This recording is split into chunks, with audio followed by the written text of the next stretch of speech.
Today's guest is someone whose running journey isn't just about chasing a version of herself from the past, it's about continuing to evolve. If you follow This Blonde Runs, you don't just see training or races, you see someone navigating change, choosing sustainability, and letting running grow with her as life changes around it. Her story is about staying curious, staying joyful, and proving that it's never too late to start, restart, or redefine what running looks like for you. I'm excited to speak about running. Oh my God. I'll cut that. I'm excited to talk about how running has helped her build confidence over time, how she's learned to listen to her body instead of fighting it, and what it means to truly run at your own pace, especially for people who think they've missed their window. So I'm really glad that she's here. Let me go ahead and bring her in. So I want to welcome Christi. Thank you so much for joining me. Hey, Mike. Thanks for having me. Of course. How are you? I'm great. I'm doing good. How are you? It's been cold out there. It's been Oh cold my here. goodness. Today actually is the warmest it's been in about 2 weeks. We've been below freezing for that amount of time. And actually, it's been kind of in the teens for a long while. It snowed. Everything is ice now. Today was the warmest it's been. And when I say warmest, I mean it's like 39 degrees outside, but it feels like the summer. I'm actually going outside in shorts, um, which is rather surprising. Uh, but yeah, this I hope you're staying warm as well because this weather is just brutal throughout the country right now. Yeah, I mean, today the high was like, I think 30. I mean, your 39 sounds amazing. So I would take that in a second. Yeah, my wife's grandma lives in Minnesota, and every once in a while we look at the weather that's over there, and it's like the low is like -5, -10, and that's not even the wind chill. And I'm just like, God bless anybody that lives up there because I wouldn't be able to survive. Yeah, it's been unusually cold for a very long period of time here in the Midwest, Indianapolis area. But we're surviving. We're hanging in there. Oh yeah, oh yeah. So for today, I have a series of a bucket of questions for you that I want to jump into regarding your own running journey and how you've evolved over time with the sport itself, and then just talking about the things that you've overcome and what running has taught you as time has gone by. So the one thing I want to jump into first is to take a step back to the beginning of when running first entered your life. What was going on in your life, and what did you need from running at the time? What led you to the sport? Sure. So running hadn't ever really been on my radar as a standalone sport. I was a soccer player through high school. And, I did the minimal amounts of running and training for that. And in college, I didn't do much activity really. I mean, we played a few intramural sports through my sorority and kind of try to do a little bit of exercising. We go visit, the fitness center as a social occasion, it felt like. But running didn't really come into my life until I was 25. I ran my first race actually 20 years ago this year in 2006. And the way that came about was it was basic mere peer pressure. I had a group of friends that decided they were going to run the 500 Festival mini marathon here in town in Indianapolis. And they said, well, you should do it too. And I thought they were batshit crazy. Like I wanted nothing to do with it. I actually asked them, like, do you guys understand how far 13 miles is? And like, I even got out a map. I'm like, it's from here to, there and here to there. Can you really think you can run that distance? And I was the advocate, like, against it. And the more that they talked me into it, I just kept feeling like this, oh no, I'm going to have FOMO if I don't join my friends and do this, like epic one and done situation of running a half marathon.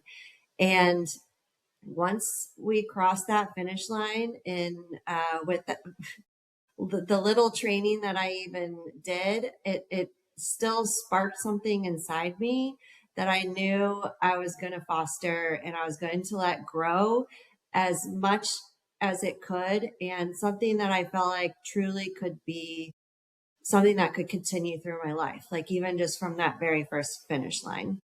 That is awesome. Yeah, it's so funny how peer pressure can make you do these types of things. Because and kudos to you for jumping in with your first race being a half marathon. Mine was a 5K, and even that, by the time I finished, I was completely wiped. Um, Right. that that takes a lot of guts right there. Now, when you started running it, because it sounds like once you did that race, you kind of got bit by the bug.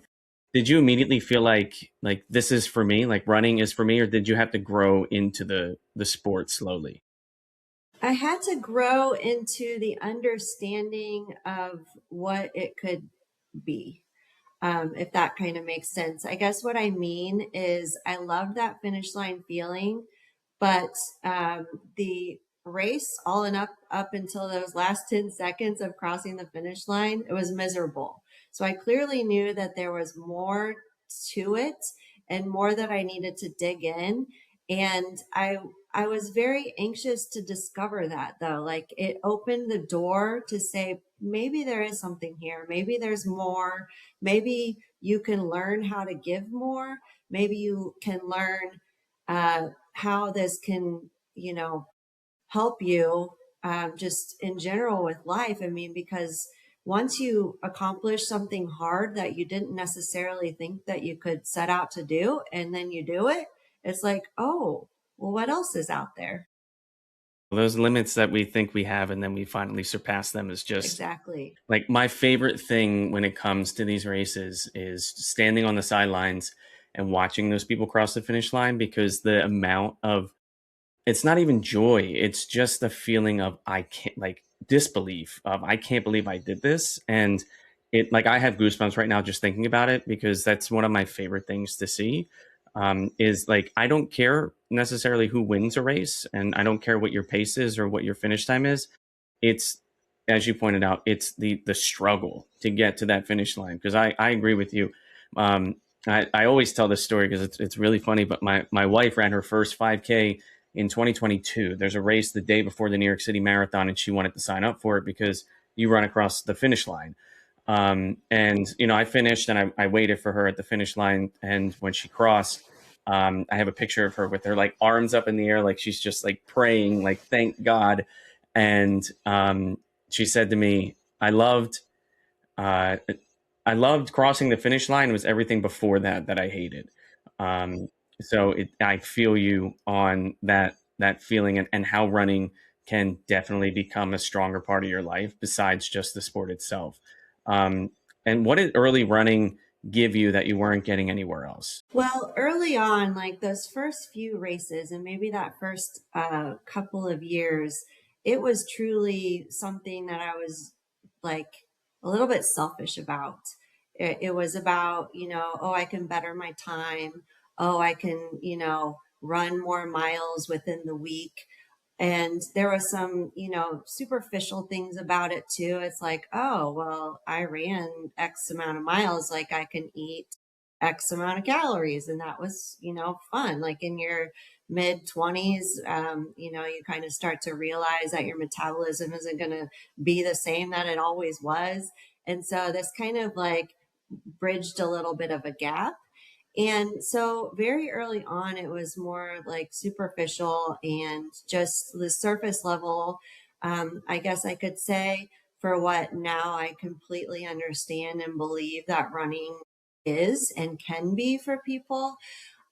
So it wasn't until a few years later, that I truly got the opportunity to dive into what running can bring to me on an emotional and even, I'll say, spiritual, and just like an introspective and like solace, I guess. I had a friend who was killed in a drunk driving accident a few years after I started running. And that was probably the first time I realized that running can bring more than just like that, time on the clock and the superficial feeling of like a finish line. And then you're like, oh, okay, that was fun for today. And then now what's next? It kind of just became a place where I could find peace within the process and really start to like lean into the runs. And while they were training runs for goals, they gave me something in a little bit of an outlet that I hadn't really considered running to be previously. Mhm. Yeah, I want to hear more about that. How has the way that you use running in your life changed over the years? Because you talk about, and I was kind of the same way, getting faster and your finish times and everything. And it from what you're describing, it has morphed into something even more than just the sport itself. So how has that changed over the years? Yeah, I think from that time period in my later 20s, when I realized that I could lean into running, as an emotional sport, kind of, and even just like cathartic and spiritual. Um, I realized that I started to feel more fulfilled when I was doing things to kind of give back to the community and to running. The more that I did that, yes, I was always still chasing my own goals. And yes, like I always had desires within the sport myself, but I was starting, the picture was broadening for me. And I realized there's things that you can do that brings more fulfillment and therefore like a holistic kind of approach to this whole sport. And Hmm. so there's been various times over the years, and it's grown more substantial in the past, I would say 5 or 6 years, that I've started to really find those ways to give back. I've done fundraising for running. One in particular that I was proud of was raising money for this scholarship in my friend's name who was killed in that drunk driving accident. That was something that I like took on, and um, I felt like I think that was the catalyst that kind of brought me into this place where giving back to the community and giving back to the sport um, makes it such a more fulfilling journey, and I really appreciated that. So since then I've done things like coach Girls on the Run. Mm. I've pushed for Ainsley's Angels 5 or 6 times. I believe Allie talked with you about that. I brought her in the first or the second year that I had done it. It was just, so profound and such an emotional experience that I needed all my friends to experience that. I co race direct a couple of local races with my very good friend. And I've paced people in various races to help them find their PRs. And what I'm super excited about coming up within this like giving aspect is I'm running Boston this year as a guide runner Mm. for one of my friends who is a brain cancer survivor. And because of having his tumor removed, he qualifies within the athletes with disabilities division. So I'm going to be a support for Boston Marathon. So I'm excited about that. That is incredible. I mean, I love the runners who give back to society in some way. I've run. You and I are kind of similar, except you've done Sydney, but we've completed the World Marathon Majors. But I ran four. Was it four of those with a charity? I did London, Chicago, Tokyo, and Boston with a charity. I actually just found out I got into the Boston 5K, and I've already reached back out to the charity I ran with them for the Boston Marathon to see if I can fundraise with them for the 5K. It's like there is such an additional feeling that you just is indescribable that you get when you work towards something bigger than just running. And the way I like to describe it is like I'm doing something that I love, but at the same time I'm helping other people. So it's kind of a win-win situation. And I love like you are a very accomplished runner. You have 44 marathons, and I'm assuming Boston's number 45. Mhm. So this is like huge, and I can only imagine the amount of those marathons that you've run with some form of charity, which you've described. And you and Allie have me very interested in Ainsley's Angels. I have to check this out because it sounds really incredible. Um, And it sounds like you had a shift from trying to prove something to focusing on community building and getting this.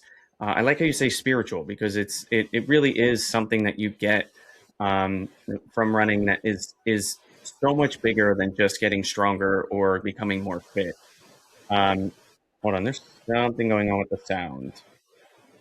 Let me check something. Second, I think there's an issue with your mic. I'm getting a lot of My feedback. mic. Yeah, Oh, check and see if there's anything I can do. I think that's a little bit better, and I think when I do the editing, it should be able to fix the any issues that come up. Uh, okay. but it just got really loud for a second. Like I said, you went from this wanting to prove something of getting faster and stronger to all of this community work that you've done. When did you realize that you didn't need to prove anything anymore, and you shifted towards this other focus on running? I think it was a period of honestly probably several years. I don't know that you wake up one day and you have an epiphany where you're just like, okay, now I'm going to shift my focus with this sport and this thing that I love. You kind of dabble in some things, you try something new, you reach out. The first time I pushed for Ainsley's Angels, I was extremely nervous about it. I hadn't done anything like that within a race. Raising funds prior to that's completely different than, performing with inside the actual race for something or something bigger than yourself. And the first time I did that and I reached out, I was nervous and I was paired up with another runner to push, and she and I got along like very well, and I was so thankful for that because I was part of the nerves. It's kind of like, Mhm. oh, what if they pair me with someone who's like they're so fast and I can't keep up, and like I've never pushed something before. And it wasn't like that at all. It was just such an open, welcoming community. And also throughout that time, I was on my own journeys. Like I did still have time goals and I did still have the goal of finishing my 6 stars. But once I finished all the majors, I knew that there was room for more. I still wanted to continue on and do the additional majors that they've added and will continue to add. Those are the things that are close to my heart for my personal growth as a runner. But I started to realize over time and over the years that there was room for so much more. Mhm. Um, I'm actually a founding board member for one of the biggest running clubs that we have in this area. And about 15 years ago, Carmel Runners Club, Carmel, Indiana, was founded, and I was blessed to sit on that board and to start that running club. So there's been bits and pieces of like getting in and getting involved and trying to spread the good joy of like what running can bring in the community from my very early years. And so I think it was a gradual kind of like learning situation where, you know, you didn't just wake up and realize, oh, I can give back. It's kind of like I get more fulfillment if I'm adding these other things into this journey. Yeah, absolutely. And I know from your background with all of the marathons you've done, there have been probably so many things that you've needed to do in order to make sure that running stays enjoyable and also sustainable. Because that is no easy feat. I'm blown away by the fact that you've done 44 marathons, because I hope to get to that point one day. Um, what did you have to unlearn in order to make sure that running stayed enjoyable and sustainable? It's been different with each stage of life. I mean, there was a period of time in my early 30s, I thought I was invincible. I didn't concentrate on any type of plan. I could just run my heart out and never feel an ache or a pain. I could, not focus on nutrition and, still perform fairly well. As we get older, we start to realize maybe there's things that we were missing and lacking in our earlier years. So part of the reason that I became a running coach a couple of years ago is like that was like officially for a long time I had been helping friends, writing plans, talking with them, like coaching through what it looks like to start the running journey.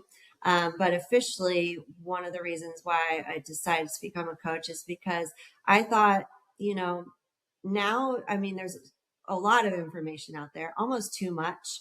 And when I started 20 years ago, there wasn't that much out there. And I feel like what I could do as an individual who could meet each athlete where they're at is bring to the table what I wish I had from my start, and then help silence the noise of kind of like all the ramblings on social media and things like that.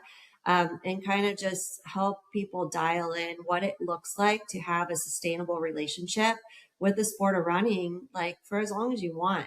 I mean, this doesn't have to be like a one and done if you don't want it to be. It can be something that you carry with you through your life if done properly, so you can void off, some of those injuries.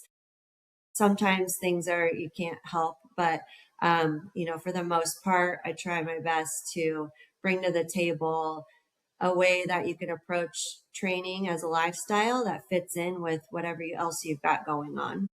Yeah, and I love the support that you are describing that you provide to so many people. There is a huge funnel, and funnel is not even the right word. It's like somebody opened up like the floodgates for running influencers and so much running information, and there's so much out there that is just wrong. And it's so important to have people that are coaches who are able to provide the correct information to kind of balance between what we see online and what is reality. And you do it also in a different way than other people. You are an author. You have two books, Yes, right? You I have. do. Um, can you talk about those and what drove you to make those? Yes, so I have two children's books. The first one that I went for was kind of like percolating in my mind for many years. I had a note in my phone. It's an alphabet book. It's called Can a Frog Jog? And basically, you're following the narrator through the alphabet. He's looking for a jogging partner, but we've got to look through the entire animal kingdom. So we go through ABC all the way through the alphabet. And the lesson there is that there are people or like whoever out there doing these different things. You don't have to match them and they don't have to match you. But what you can find is like as you go through it, maybe you will find where your community lies, and eventually you will find that person that can be your jogging partner or like someone that you can share experiences with, confide in, have that partner who will build you up. It's basically about finding your community, and that's kind of like maybe a mature subject matter for somebody, the child reading an ABC book, but I think it can resonate when you realize the differences in the world and the different people you'll come across, or in this case, it's the animals, the different things that they bring to the table. But everybody brings something different, but it's all good and it's all Hmm. great. And maybe you don't fit in with the gazelle or, the elephant, but you'll find somebody that you do fit in with. And that's where you can start to build your own community. That is awesome. So And that you was my have, first book. yeah, and you have Maya runs a marathon, And right? yes. So then that kind of like whet my appetite for really diving into, okay, what else can I bring to the table here when it comes to running, lessons that I've learned, and sharing those with maybe a younger generation.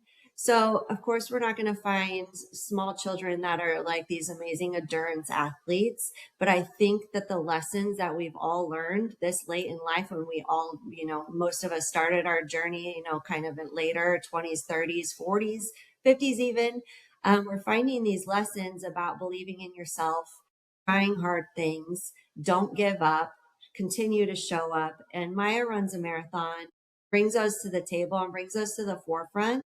And, we follow Maya as she has this idea that she wants to run a marathon and she doesn't know how to begin. And so we follow her. She has her friends who support her. She goes out when the conditions aren't quite right. It's raining one day, all the things that we all experience. But she continues to show up for herself. She continues to believe in herself. And when self doubt creeps in, then she's got a support system that helps pull her out of that. Like she's got a coach. And so her coach helps her through some of those hard times. And then ultimately she finishes her marathon goal and her friends are there cheering. So again, it's the community aspect, but really for the children that might read that, it's, you can do hard things. What are your hopes and dreams? What are the steps you can take for that? And, if you can follow Maya's example, if it's not running, great. Maybe it's like to, earn a spot on a soccer team or, earn a place on the podium at your gymnastics recital. Kids can relate to some of those other things. And I think running simplifies it a little bit because it is one of the most simplistic sports if you really break down to exactly what it means to just put one foot in front of the other. So Yeah, I'm smiling like ear to ear right now because I'm going to go buy those actually after we get off of this because I want to read those to my daughter because I think that well, they congratulations. You are a very new dad, and that's so exciting. very new, And you not can even find not them even there on two. barnesandnoble.com. I will definitely grab Shameless onto plug. this. I love that because it's I've talked to coaches and I've talked to people that have done charity work and things like that, but to have somebody that goes one step further to inspire people in a different way is wonderful. And I think I've seen books kind of around that, but to be able to speak to someone who has done that and explain their why, I think is really is a very powerful thing to share with others. Do you have anything lined up in the future? For writing or Yeah, racing or both for or writing. for writing, I am working on something. It's not a children's book. Recently, I had put together a list of 20 lessons that I had learned from 20 years of running. And when I was putting this together and I actually made it as an Instagram post, there was so much that I wanted to say for each point that it was hard to narrow it down into just an Instagram, like the graphics and just one post. And I thought, I wonder if anybody would care to listen or read if I expanded on these points and gave my reasons why these were my lessons, gave the stories behind them, and kind of expanded on those. So you're the first person that's hearing this, actually, besides my husband, to know that I am working on an actual book for adults in the running community that might look for a little bit of motivation or some sort of other someone else's stories to back these lessons. They've been so vital and important to me as I've gone through the years.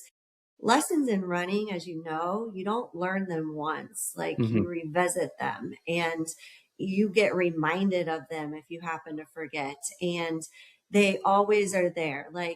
And if that can resonate with anybody, and I've done the job of inspiring and motivating one other person, then that will be the reason for this book. It'll take a while for me to get through this. It's a labor of love for sure. Um, but that is definitely the project that I'm working on right now. I'm very excited for that, and I will make sure to follow you as you get through that journey so that I can grab that book once you have completed it. Because I know from your 44 marathons and is it 19 ultras that you've done? It is, yes, I'm yes. sure that you have a ton of knowledge that would be super helpful to so many different people. And it's really nice that you talk about this new book that you're going to create. I'm glad I'm the first person to hear about it besides your husband, because I think, and you can correct me if I'm wrong, I think one of the things you're going to talk about is probably how running has changed the way that you listen to your body over the years as you've gone through all of your races. How, if you can, you just kind of expand on that about how, compared to earlier in your journey, you've had to kind of change the way that you uh, approach a race, for example. Yeah, like I mentioned before, I really felt invincible for many years in my early running journey, and I don't know that that's a benefit. I don't think that it was. I think I should have been more cognizant of the risks that were out there. And I should have been more prepared to handle aches and pains and things that come up. I should have known a little bit more about strength training and things that you do to prevent injuries, and I didn't do that. And I don't know that I really, I mean, again, like as a coach, I talk with my athletes about this stuff straight away. That's within our first conversation, because I know that I wish I had that guidance when I was a new runner. So as the years have gone on, I've really developed a higher appreciation for what my body can do, but also a respect that, if something's going on and I'm feeling certain types of things, then I need to shut it down, and that's okay. One of my like biggest takeaways from 20 years of doing this is the fact that it's okay to pivot. And that can be at any point. It can be during an actual training run where you need to pivot and you need to say, today is not my day. But you know what? Like, I've been through this before, and tomorrow I might show up differently, and maybe I'll perform a little bit better. So today I need to honor my body and rest.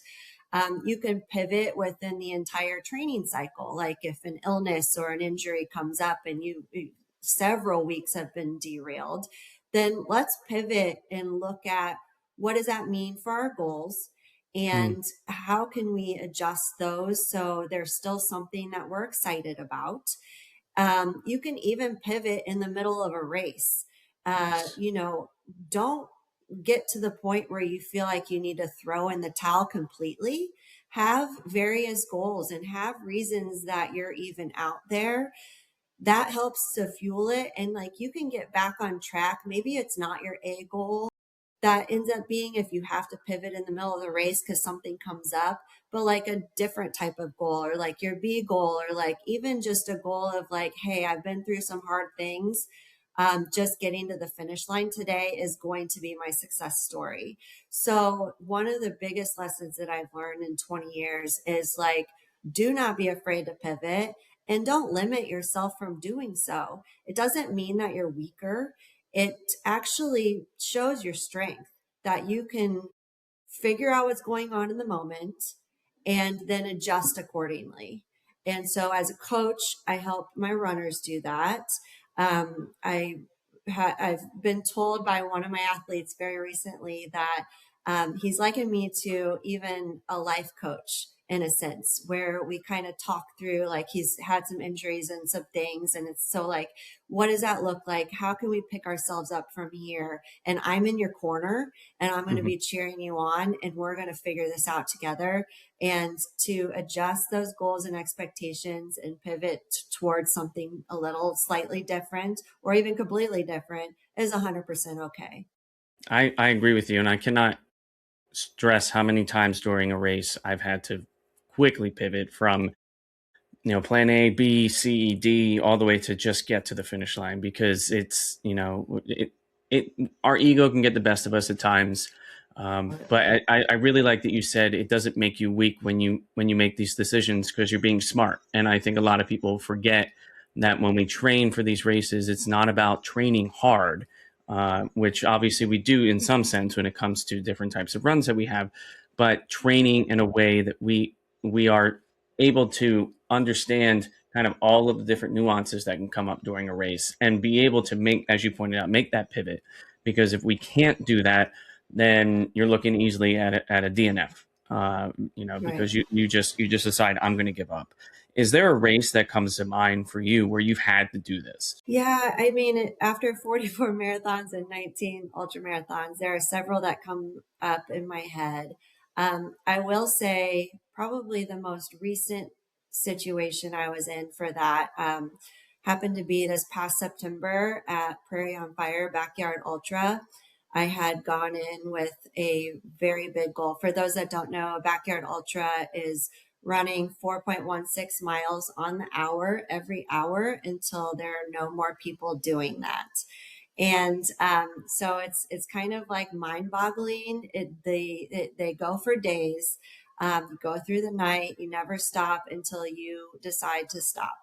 I had pretty big goals going into that. We recently even had a documentary premiere for that particular race, and it shows my um, me dropping out of the race well before that I thought I would. But at the end of the day, so I dropped out at 75 miles, and I felt that going into the race, I was prepared to go 100 plus miles. And it wasn't my day. My story just didn't play out how it had in my head. As much as I tried to manifest the most amazing race for me that day, it just didn't work out. And early on, I knew that there was going to be issues. But when your body gives you different signals and you need to shut it down, I think it's a strength to do that and to listen and to know that there will be another day. So I did a pivot pretty hard from going more than 100 miles to going a lot less. Um, but it was the right thing to do. And my body wasn't cooperating. I could barely hobble at the end Mm, when I did pull myself out. And so it was a little bit of a heartbreaking moment too. And I was angry and I was upset and disappointed in myself, disappointed in my body, like, this body that I've taken through the ringer, like to get there. And then it didn't perform for me. But at the end of the day, like 75 miles is 75 miles. And I did that. And so you can walk away from a situation where there's a little bit disappointment and maybe even anger and definitely frustration. But to know, like, if you can sleep on it and then wake up and kind of like give yourself a tiny little pep talk and talk to the ones that you love, like, you did that. Like, you didn't give up on anything. Like, you just couldn't move any further. That's all that was for me. yeah. So that was definitely kind of like a pivot moment where I had to embrace what that day brought instead of what was in my mindset going into it. Yeah, it's funny the way that you talk. You're like, yeah, I ran 75 miles, and in my head, I'm just like, that is nuts because I've thought about getting into the ultras. I've actually signed up for two of them over the past couple of years and did not start either of them because I was just like, I cannot do this. So it's also funny as runners, especially long distance runners, when we just talk about, oh, it was only 13 miles, or it was only a 20-mile run for my training this, today, because other people they can't even fathom doing even a half a mile. And I think checking ourselves, I love what you said about, you take a rest, you wake up, you give yourself a little pep talk, because there have been a number of races where I finished. Most recently, I think that comes to mind for me is a half marathon I did last March, where I was just like, I was doing so well until like the last 2 miles, and my body just said, "We're tired," and I finished the race in a really good time. Like, I should have been very happy, but in my head, I was like, I could have finished so much faster if I had just pushed a little bit harder. And I had people actually yell at me online because I was just like, this run was a failure, and I did, like, it makes me so upset. And people are like, dude, I would kill for that time. Like, you should be happy, and you finished. Um, yeah, that's something that is so like, I've talked to so many runners that have gotten frustrated about their times, and it's a nice mutual thing where we try to balance ourselves and check ourselves to be like, well, you like somebody who finishes 26.2 miles and they don't like break whatever PR that they want to hit and they get frustrated. It's just like, you still ran 26.2 miles. Like we can't negate that. And it like, oh my goodness, the amount of races that are going through my head right now that are just like so frustrating at times. It's ridiculous. But I want to flip to the other side. So the more positive. Um, what's a race that stands out as a reminder of why you keep coming back to the sport? Oh gosh, there's so many. I'm going to say that that's a very good question. I have so many amazing memories of this. You can give me a couple if you want. Yeah. Okay. So I'll say first, I'm going to point out Sydney Marathon. So I know that's on your list. It has to be. And if it's not, it should be. It should be on everybody's list. It's Yeah. amazing. So beautiful. But that race was super special because my husband, he had run previously. He had ran a couple marathons prior to me knowing him. And then when we first met, he was still running half marathons. So for a few years after we first met, he was running some half marathons. We'd run them together. And then he just decided, he's like, I'm done running. I'm like retired from running. I'm not doing this anymore. And about a year before we went and ran Sydney, he said, you know what? Like, I'm so inspired by you and like what you're bringing to your athletes. And I overhear your conversations and I want to try to run again. So he trained for Sydney also. And so we both ran it. And normally this was the first major he's come and run as well instead of just being a spectator. So while I was kind of like a little bit selfish, I was like, oh, he won't be out there cheering for me. I was so inspired by his drive to not only train for a marathon 20 plus years since he ran his last marathon, but to choose it to be Sydney. And because he knew that I wanted to do that so bad, he was so gung ho in us doing this trip and the marathon together. We did not run together, which actually ended up being even more special because after I finished, I walked back along the race course and I found him prior to Mm. his finish, and I was just blown away. Like it was emotional to just see him finishing after all those years, and he had put himself back in the game and came out really well and ran Sydney. So that was definitely one of those times. That is awesome. I love that. My wife made the mistake after I did the Disney marathon in 2021 saying, I want to run a marathon one day, and I have not forgotten. So I will make sure that one day she runs with me. I have a feeling it's probably going to be the New York City Marathon because it's an important marathon to me, and it's the one that she's always watched me finish the most.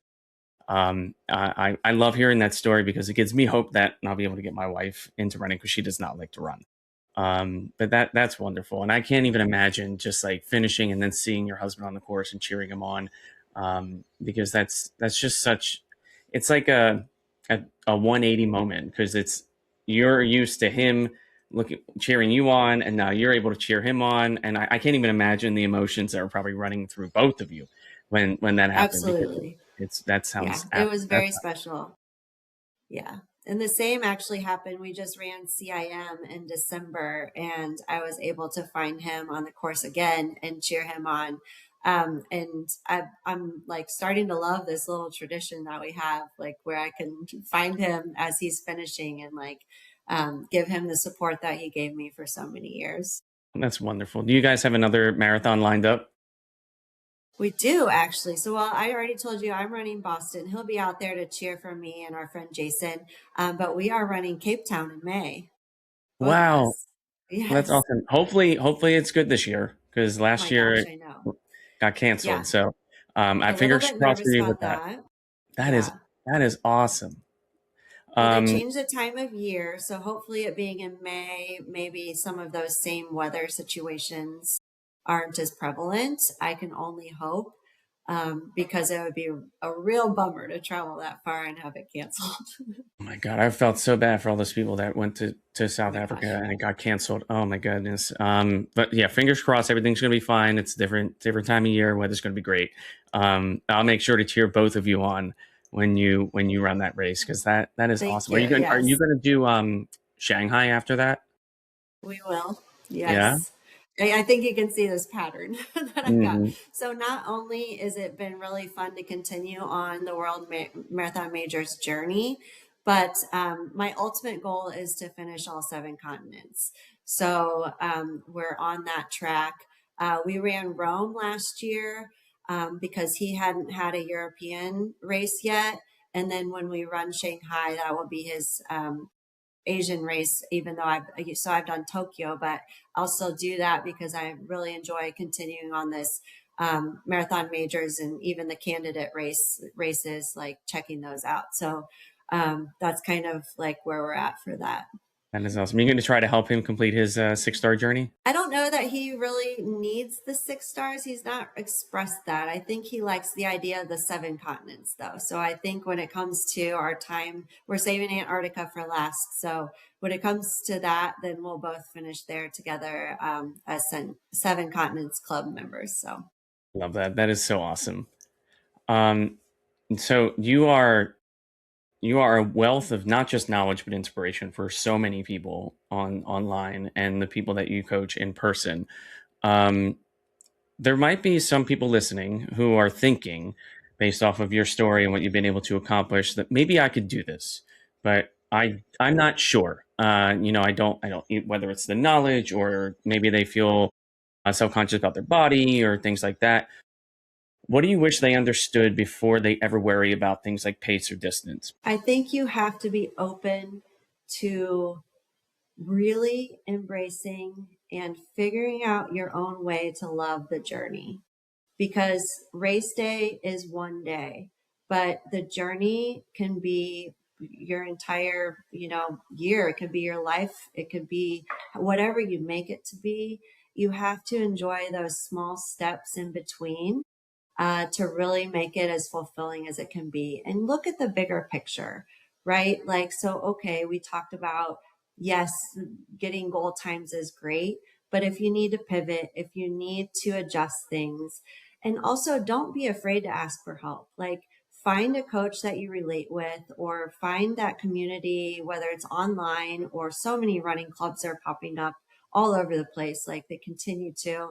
And I love that because that's someone's desire to bring people together. And I love that aspect about this sport. I think you and me are actually both part of an online community, the Everyday Athlete um, Mm-hmm. Clubhouse. Yeah, So that's super cool. So, find support and figure out how you can embrace and figure out how to love the journey, whatever that looks like for you. that is awesome. And now, kind of expanding on that, there are a lot of misconceptions about running. So many that, like, there's just too long of a list to name. In your mind, what do you think is the biggest misconception that people have when it comes to just uh, just running in general? I think that, and some of this stuff is becoming like a little bit cliche. We hear it all the time now, but it really is important to embrace your easy pace. Uh, that's your foundation. That's what's going to build that endurance to help you run faster and further. So, if people can understand that that's an important aspect of it, then that's truly going to take you within the discipline, take you further than what you actually think it will. Embracing like nutrition, it's my pet peeve when I see whether it's like an influencer or just somebody that I know or whatever, they say they run fasted or they're doing all these like weird things with their nutrition and hydration. It's straightforward. We need carbs to run. You need protein to rebuild your muscles, and you need to be hydrated with electrolytes. There's like it is pretty straightforward. And if you can cut out some of that, excuse me, like bullshit Yes. with what else you need and the things, if you can start with a foundation, maybe there's room for other things like, oh, this supplement and this powder and all the things. Great. But if you don't have that foundation, none of that is going to help you. So I think that that's kind of where we're at. Like, I want people to understand that. And then truly know that you can do hard things. I do think that for every single individual, and that might look different from person to person. And that's okay too, because everyone's journey is different. And if you can truly absorb, like immerse yourself in a place where you respect that about yourself and your own journey, you can't compare your step one to somebody else's step 100, or like what you see online to, Hmm. what's on your personal Garmin. Let's, kind of break it down and embrace where you are and love yourself for what your body's giving you. I mean, those are some really huge points, I think. Absolutely. And I think it's great hearing that from a coach because it has an extra gravitas behind it. And I agree with you that the online community with running can be super helpful depending on the people that you speak to. Shout out to Jason and Run Try Bike. But it also can be super detrimental to your own growth and your own progress. Um, I've seen so many people who have come online and they bash people and say you're not a runner if you don't do this, or you're this body type, or you're not this pace and this and that. And it's really frustrating to see that because there are probably, I mean, I don't have to tell you this, but running has exploded over the last 6 years. And there are probably so many people that want to get started with running, but then they go online, they see that, they think, oh, I got to be fast, I have to be this certain body type, I need to be able to run this type of race. Like, you don't even have to run races, you can just run to get healthy or just run for fun. You don't have to do any of that. And there's just so much, like, how do I describe it? The bullshit. There's so much bullshit out there that is just like clouding everyone's mind, and it's nice to be able to find those people that you pointed out who will be able to guide you in the right direction and accept you for who you are. Um, Now, on the flip side of that, because we've talked about supporting new runners. Hold on, I'm gonna wait for the microphone to die down. Say something real quick. Actually, I know what I'm gonna do. I muted you real quick. Um, Follow, but I don't know if it's me or my I internet or think what. I think I just muted you and came and brought you back. It's gone now, which is great. Okay. All right, so let me start over. So we've talked about being able to provide that support to new runners or people that are thinking about getting into the sport. I want to go on the flip side. So we have Christi running that first half marathon because the peer pressure. If you can go back to that person and give them one piece of advice, what would it be? The pain is worth it. Today's pain, and that half marathon, it was worth it. It opened up doors for me and brought an aspect to my life and purpose that I wouldn't have known otherwise if I didn't take that risk. So take the risk, go ahead, even if it's just because your friends tell you to. And the pain from that point will be worth it, and you're going to learn to love it and lean into it. I agree with you on that. I remember so many races. I think my first race I finished, and then we went to go see a movie, and I fell asleep in the movie theater. But it was totally worth it because I felt so accomplished after that. And yeah, that until you finish a race like that, or it doesn't have to matter what distance it is, or when you finish your first run for the first time without stopping, that feeling is just indescribable, and you'll feel invincible, which is absolutely the best feeling in the world. Now, one Yes. question that I ask everybody, because the name of this podcast is At Your Own Pace, what does that phrase mean to you right now? It could be about running, it could be about you as a person, but what does that mean to you? I think I've touched on maybe some of that a little bit, because I truly love the name of this podcast, because you know exactly what you're going to get when you start listening, and that's really, really good. Um, it's embrace where you are, embrace the step that you're in, and that might look different from others, but that doesn't mean you won't continue to evolve and grow as well. We're all on our own special journey. And I think that the specialness, the uniqueness comes from the fact that it's not like everybody else's. We all can forge our own way and find our own path and figure out how running fits with our lives and what our dreams and hopes and goals are with it.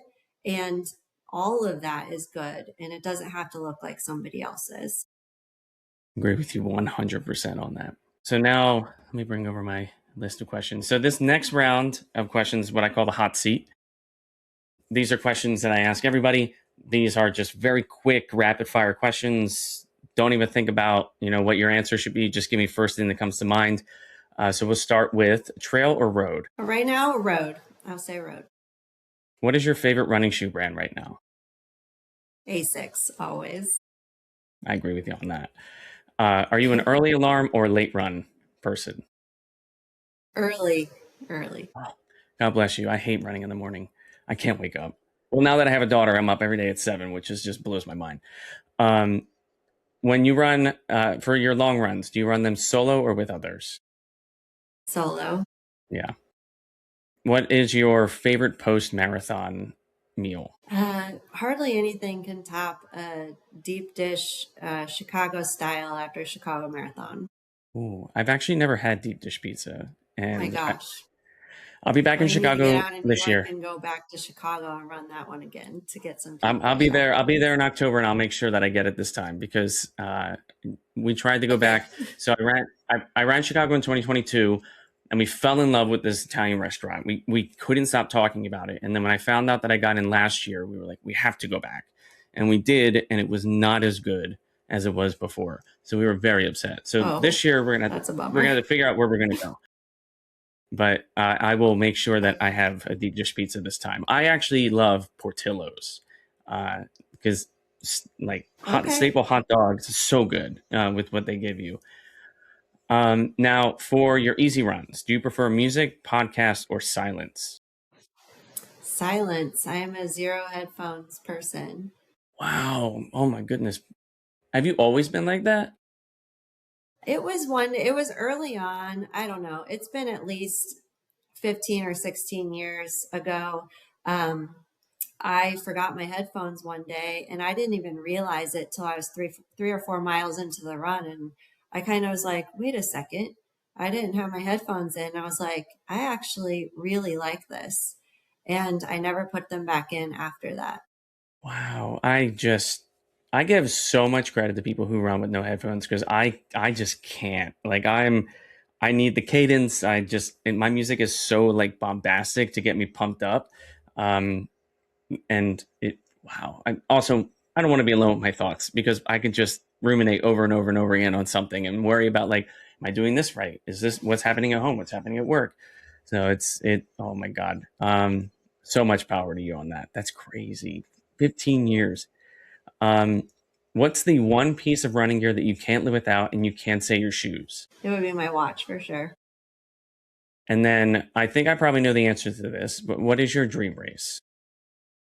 My dream race is actually, I don't know if you call it just a singular race. I would love to do the 777. So there's two of them, the Great World Race or the World Marathon Challenge, which is actually going on right now. They just finished in Yes. Dubai earlier today, and I think they're headed to Madrid right now to run I guess that would be the fourth or the fifth in this series. So 777 means 7 marathons on 7 continents in 7 days. So that's my dream. Wow.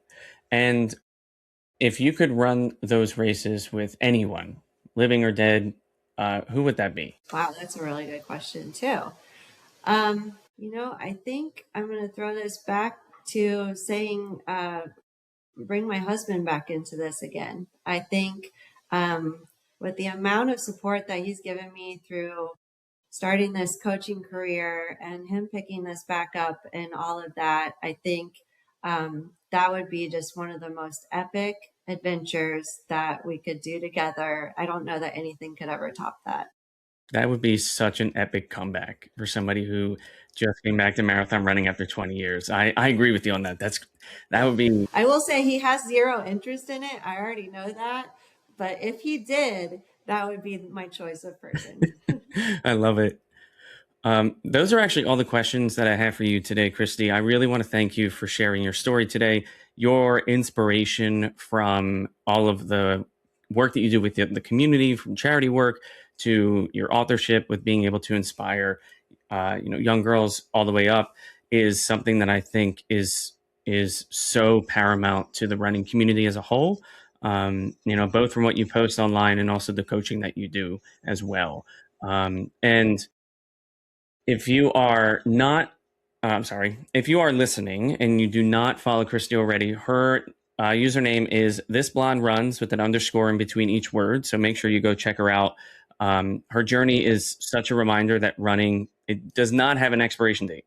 And it is something that as long as you train smart you can continue to push past any limits that you potentially thought that you had. So, Christy, thank you so much. Thank you, Mike. This has been great. So let me go ahead and hide you real quick. Again, I want to thank Christy for joining us. And I want to thank Christy for joining me today. It is always a pleasure to speak with runners that have such a wealth of knowledge and have so much experience when it comes to the races that they run. You know, completing all the World Marathon Majors and having the other ones lined up, including Sydney already completed, is something that I hope to complete as well one day. But from her 44 marathon, Journey 19 ultra marathon, it is paramount that we have these individuals who can inspire us within the community and be able to provide that helping hand when we need it, especially if you're new to running or if you're just starting out. So, like I said, if you are not following her, make sure to give her a listen, or make sure to give her a follow so that you can absorb that wealth of knowledge that she is. But I also want to thank you so much for tuning into At Your Own Pace. You know, it is a pleasure. It is an honor to be able to provide these stories to all of you who listen, because not only is it something that I think will help others, it helps me. And I just want to remind everybody that whether you're walking, jogging, running, or just dreaming about getting started with your running journeys, I want you to remember that you belong here at every pace. So until next time, I want you to keep running your story 1 mile at a time, and I will see you in the next one. I'm Mike from Mike Runs Marathons. If no wait, I'm Mike from Mike Runs Marathons. Feel free to follow me on every social media platform with the same username. Oh my God, what am I going to say? Maybe I'll do this separately. Bye.